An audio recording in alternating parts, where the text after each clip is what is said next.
πεθμένας κάτω έχει πολύ λεπτή άμμο, ποταμίσια. Ναι. Εντάξει, έτσι αλλιώς εδώ πέρα από το γύρο είναι τέτοια μοδέρα όλα τα... Τι σύμβολο να αυτό. Μαλακίες.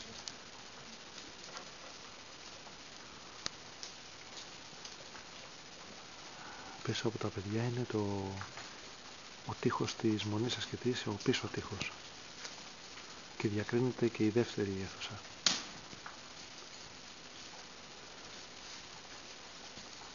Είναι ένα πάρα πολύ δυνατό μέρος. Ακούγεται ο ήχος από τις σταγόνες, ελπίζω να γράφεται στην ταινία.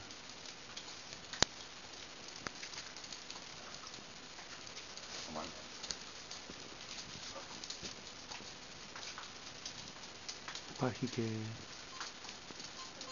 λίγο σταλαγμητικό υλικό σχηματισμένο από τα νερά που τρέχουν.